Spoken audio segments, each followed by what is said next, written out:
Hello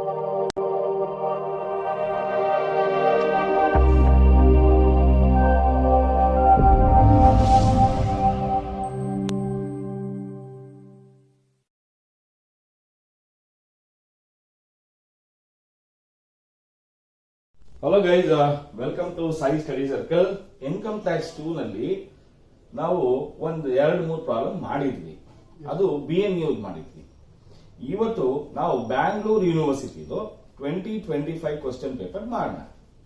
ಈ 2025 question ನ ಮಾಡೋದಕ್ಕೆ ಮುಂಚೆ ನಿಮ್ಮ ಹತ್ರ ಎಲ್ಲ ಒಂದೇ ಒಂದು ರಿಕ್ವೆಸ್ಟ್ ಏನಪ್ಪಾ ಅಂತಂದ್ರೆ, ಯಾರ್ಯಾರು MBA ಮಾಡಬೇಕು ಅಂತ ಅನ್ಕೊಂಡಿದ್ದೀರಾ ಅವ್ರಿಗೆಲ್ರಿಗೂ ಕೂಡ ಒಂದು ಒಳ್ಳೆ ಗೋಲ್ಡನ್ ಆಪರ್ಚುನಿಟಿ ಇದೆ.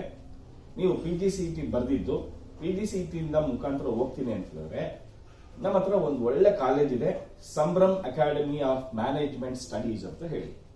ಈ Sambhram academy of management studies speciality ಏನಪ್ಪಾ ಅಂತ ಹೇಳಿದ್ರೆ 50 ಎಕರೆ ಏನೋ ಕ್ಯಾಂಪಸ್, ದೊಡ್ಡದಾಗಿರೋ ಕ್ಯಾಂಪಸ್, ಬ್ಯೂಟಿಫುಲ್ ಆಗಿರೋ ಕ್ಲಾಸ್ ರೂಮ್ಸ್, ಒಳ್ಳೆ ಪ್ರೊಫೆಷನಲ್ ಲೆಕ್ಚರರ್ಸ್, ಟೀಚರ್ಸ್, ಎಲ್ಲ PhD ಹೋಲ್ಡರ್ಸ್, ಒಳ್ಳೆ ಕ್ಯಾಂಪಸ್ ರಿಕ್ರೂಟ್ಮೆಂಟ್ ಇದೆ.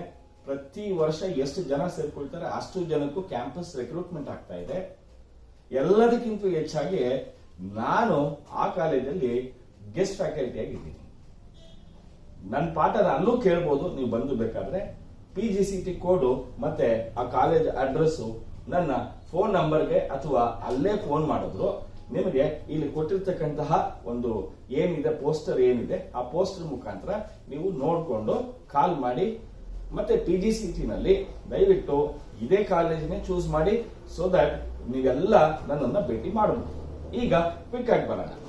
2025 ಕ್ವಶನ್ ಪೇಪರ್ ಅಲ್ಲಿ ಏನಿದೆ, BU ಕ್ವಶನ್ ಪೇಪರ್ ಅಲ್ಲಿ ಏನಿದೆ ಅದನ್ನು ನೋಡೋಣ. First question ಓದ್ಬಿಡೋಣ. ಕ್ವಶನ್ ಅಲ್ಲಿ ಏನೇನಿದೆ? ಕ್ವಶನ್ ಅಲ್ಲಿ ಸಿಂಪಲ್ ಆಗಿ ಇದು 12 ಮಾರ್ಕ್ಸ್ ಕ್ವಶನ್ BU ಗೆ, ಅದೇ BNU ಗಾದ್ರೆ 10 ಮಾರ್ಕ್ಸ್ ಬರುತ್ತೆ. Following profit and loss account of Rupesh for the year ending 31st March 2025, compute income from business for the assessment year 25-26. Ignore the alternative tax regime under section 115 BAC ಅಂತ ಇದೆ. ನಾವು ಇದನ್ನೆಲ್ಲ ಓದೋದಕ್ಕೆ ಸುಮಾರು ಟೈಮ್ ತಗೊಳುತ್ತೆ. ನಮಗೆ ಫಸ್ಟ್ ಈ ಪ್ರಾಫಿಟ್ ಅಂಡ್ ಲಾಸ್ ಅಕೌಂಟ್ ನೋಡಿ, ಇಲ್ಲಿ ಡಿಸ್ಪ್ಲೇ ಮಾಡಿದೀನಿ. ಇಲ್ಲಿ ಪ್ರಾಫಿಟ್ ಅಂಡ್ ಲಾಸ್ ಅಕೌಂಟ್ ಅಲ್ಲಿ ನಾವು ಫಸ್ಟ್ ನೋಡ್ಬೇಕಾಗಿರೋದು ನೆಟ್ ಪ್ರಾಫಿಟ್ ಎಲ್ಲಿದೆ, ಡೆಬಿಟ್ ಸೈಡ್ ಅಲ್ಲಿ ಇದೆ, ಕರೆಕ್ಟಾ? ಸೊ ಡೆಬಿಟ್ ಸೈಡ್ ಅಲ್ಲಿ ಎಷ್ಟಿದೆ? 5,12,000 rupees net profit as per the profit and loss account. 5,12,000 rupees ಇದೆ. ಓಕೆನಾ? ಇದು ಬರೆದ ನಂತರ ನೆಕ್ಸ್ಟ್ ಏನ್ ಮಾಡಬೇಕು? ಅಡ್ಜಸ್ಟ್ಮೆಂಟ್ಸ್ ಅನ್ನ ನೋಡ್ಬೇಕು. ಫಸ್ಟ್ ಯಾವಾಗ್ಲೂ ಇನ್ಕಮ್ ಫ್ರಮ್ ಬಿಸ್ನೆಸ್ ಆದ್ರೂ ಮಾಡ್ರಿ, ಇನ್ಕಮ್ ಫ್ರಮ್ ಪ್ರೊಫೆಷನ್ ಆದ್ರೂ ಮಾಡ್ರಿ, ಫಸ್ಟ್ ನೋಡ್ಬೇಕಾಗಿರೋದು ನಾವು ಅಡ್ಜಸ್ಟ್ಮೆಂಟ್. ಇದರಲ್ಲಿ ಅಡಿಷನಲ್ ಇನ್ಫಾರ್ಮೇಶನ್ ಅಡ್ಜಸ್ಟ್ಮೆಂಟ್ ಅಲ್ಲಿ ಮೊದಲನೇದು general charges include 10,000 towards purchase of computer ಅಂತ ಹೇಳಿದೆ. ನೋಡಿ, ಜನರಲ್ ಚಾರ್ಜಸ್ ಅಂತ ನಮ್ಗೆ ಪ್ರಾಫಿಟ್ ಅಂಡ್ ಲಾಸ್ ಅಕೌಂಟ್ ಅಲ್ಲಿ ಕೊಟ್ಟಿದ್ದಾನೆ. ಎಷ್ಟಿದೆ ಅಂದ್ರೆ 20,000 ಇದೆ. ಆ 20,000ದಲ್ಲಿ 10,000 ರೂಪಾಯಿ ಕಂಪ್ಯೂಟರ್ ಪರ್ಚೇಸ್ ಮಾಡಿದ್ದಾನೆ. ಏನ್ ಪರ್ಚೇಸ್ ಮಾಡಿದ್ದಾನೆ? Computer purchase. ಆ ಕಂಪ್ಯೂಟರ್ ಪರ್ಚೇಸ್ ಮಾಡಿರೋದನ್ನ ಬಿಸ್ನೆಸ್ ನಲ್ಲಿ ಏನಂತ ಬಿಸ್ನೆಸ್ ಎಕ್ಸ್ಪೆನ್ಸಸ್ ಅಂತ ತೋರಿಸಿದೆ. ಖಂಡಿತ ಕಂಪ್ಯೂಟರ್ ಪರ್ಚೇಸ್ ಮಾಡಿದ್ರೆ ಅದು ಅಸೆಟ್, ನಿಮ್ಗೆ ಎಷ್ಟು ಬೇಕೋ ಅಷ್ಟು ಯೂಸ್ ಮಾಡ್ಕೊಂಡು ಬೇಕಾದ್ರೆ ಮಾರ್ಬಿಡಬಹುದು, ಕರೆಕ್ಟಾ? ಸೊ ಅದಕ್ಕೋಸ್ಕರನೇ ನಾವು ಕಂಪ್ಯೂಟರ್ ಪರ್ಚೇಸ್ಡ್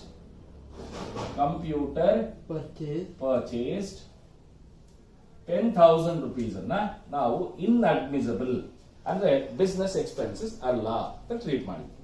ಅಲ್ಲಿಗೆ ಮೊದಲನೇ ಆಯ್ತು. ಎರಡನೇದು legal expenses include 2,000 penalty by customs authority. ನೋಡಿ, ನೀವು ಕಸ್ಟಮ್ಸ್ ಅಥಾರಿಟಿ ಕೊಡ್ತಿರೋ, ಇನ್ಕಮ್ ಟ್ಯಾಕ್ಸ್ ಡಿಪಾರ್ಟ್ಮೆಂಟ್ ಕೊಡ್ತಿರೋ, GST ಕೊಡ್ತಿರೋ, ಪೆನಾಲ್ಟಿ ಯಾವಾಗ ಹಾಕ್ತಿವಿ? ಪೆನಾಲ್ಟಿ ಯಾವಾಗ ಹಾಕ್ತಿವಿ ಅಂದ್ರೆ ನಾವು ಮಾಡೋ ಕೆಲಸ ಸರಿಯಾಗಿ ಮಾಡಿಲ್ಲ, ತಪ್ಪು ಮಾಡಿದ್ರೆ. ಯಾವಾಗ್ಲೂ ತಪ್ಪು ಮಾಡಿ ಪೇ ಮಾಡಿರ್ತಕ್ಕಂಥ ಪೆನಾಲ್ಟಿಯನ್ನ ಯಾವುದೇ ಕಾರಣಕ್ಕೂ ನಾವು ಬಿಸ್ನೆಸ್ ಅಂತ ಕರೆಯಲ್ಲ, ಎಕ್ಸ್ಪೆನ್ಸಸ್ ನ. ಓಕೆನಾ? ಸೊ ಹಾಗಾದ್ರೆ ಪೆನಾಲ್ಟಿ 2,000 rupees ನ ಇನ್ಅಡ್ಮಿಸಿಬಲ್ ಮಾಡ್ತಾ ಇದ್ದೀವಿ. Next point, rent include 12,000 paid as a rent of the house in which the assessee is living. ನೋಡಿ, ಬಾಡಿಗೆ ಪೇಮೆಂಟ್ ಮಾಡಿದ್ದಾನೆ, ರೆಂಟ್ ಪೇಡ್ ಅಂತ ಪ್ರಾಫಿಟ್ ಅಂಡ್ ಲಾಸ್ ಅಕೌಂಟ್ ಅಲ್ಲಿ ಇದೆ.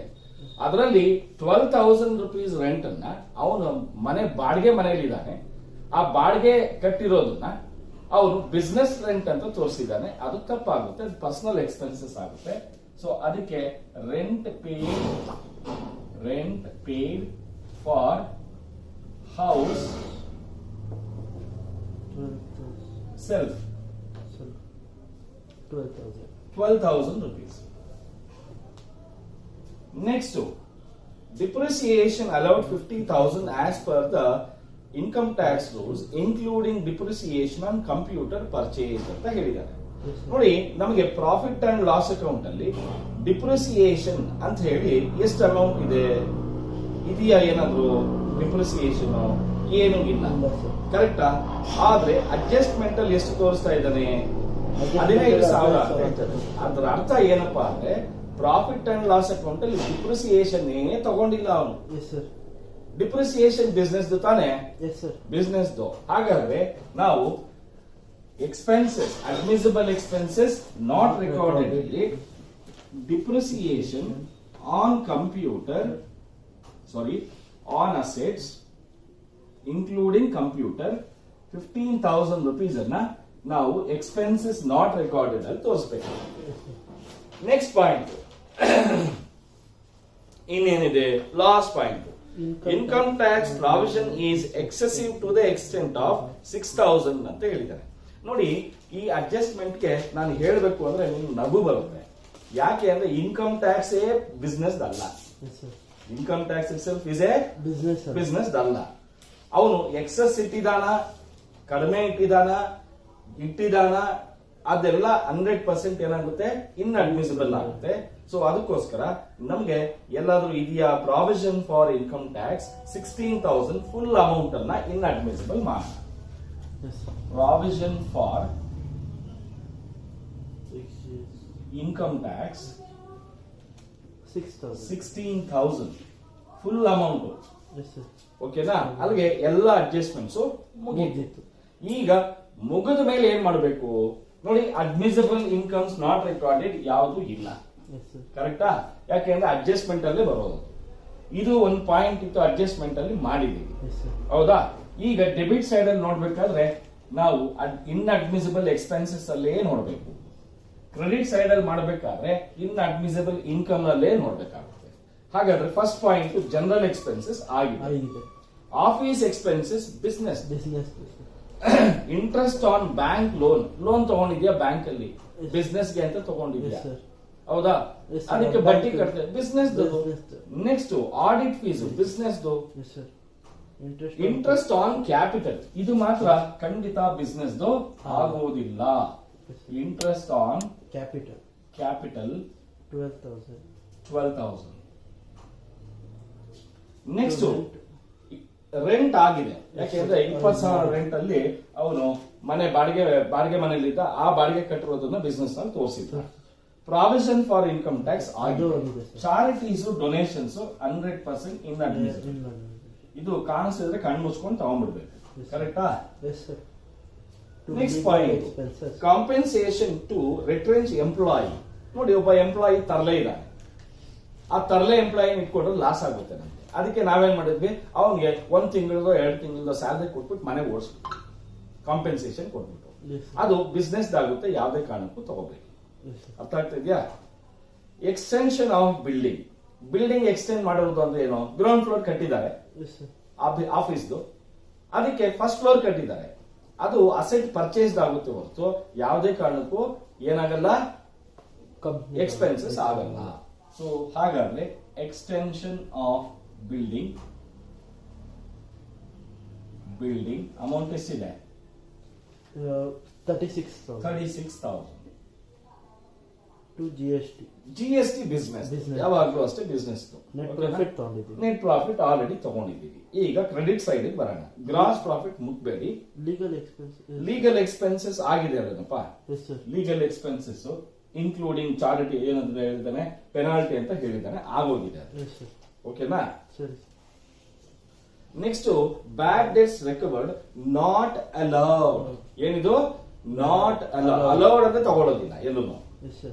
ನಾಟ್ ಅಲೌಡ್ ಅಂದ್ರೆ ಖಂಡಿತ ಇಲ್ಲಿ ಬರುತ್ತೆ. ಬಿಡಿ ರೆಕವರ್ಡ್ ನಾಟ್ ಅಲೌಡ್. ಕರೆಕ್ಟ್ ಏನಪ್ಪಾ? Yes, sir. ಎಷ್ಟು ಅಮೌಂಟ್ ಅದು? Sir, 800 rupees. Yes, sir.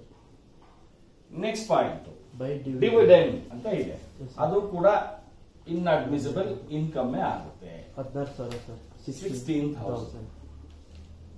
By next discount received. Discount received business. ಯಾಕಂದ್ರೆ ಪರ್ಚೇಸ್ ಲಾರ್ಜ್ ಅಲ್ಲಿ ಪರ್ಚೇಸ್ ಮಾಡಿದಾಗ ನಿಮ್ಮ ಆವಾಗ ಸಪ್ಲೈಯರ್ಸ್ discount. ಡಿಸ್ಕೌಂಟ್ ಕೊಡ್ತಾರೆ ಬಿಸ್ನೆಸ್.